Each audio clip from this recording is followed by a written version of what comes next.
Pred okrožno sodnico Alenko Gregorc Puš se je danes tukaj za nami začel predobravnavni narok zoper nekdanjega gradbenega barona in prvega moža SCT, gospoda Ivana Zidarja in soobtožene. Zidarja danes ni bilo na sodišče, ker je namreč pred nekaj dnevi zamenjal zagovornika, ki naj bi ga zastopal v tej zadevi. Nov odvetnik pa ni imel dovolj časa, da bi se lahko pripravil na današnji narok, zato ga skupaj z Zidarjem danes ni bilo. To pomeni, da bo predobravnavni narok za Zidarja pred višjo sodnico v tej zadevi potekal pač drugič.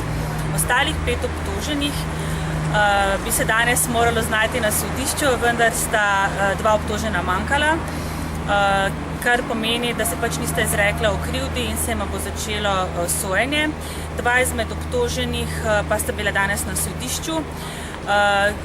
Izrekla sta se za nedolžne, tako da se bo tudi njim začelo sojenje. Le eden izmed obtoženih pa je priznal krivdo.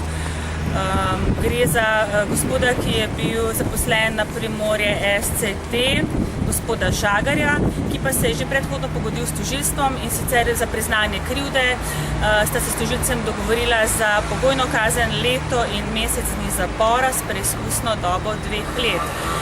Torej, naslednjič lahko pričakujemo sojenje ali samo pred predsednico senata ali pred celotnim senatom, na katerim bodo torej Zidar in ostali 4 obtoženci odgovarjali na očitke tožilstva, ki jim pač očita, da so z raznimi posli oškodovali podjetje SCT za večje vsote denarja.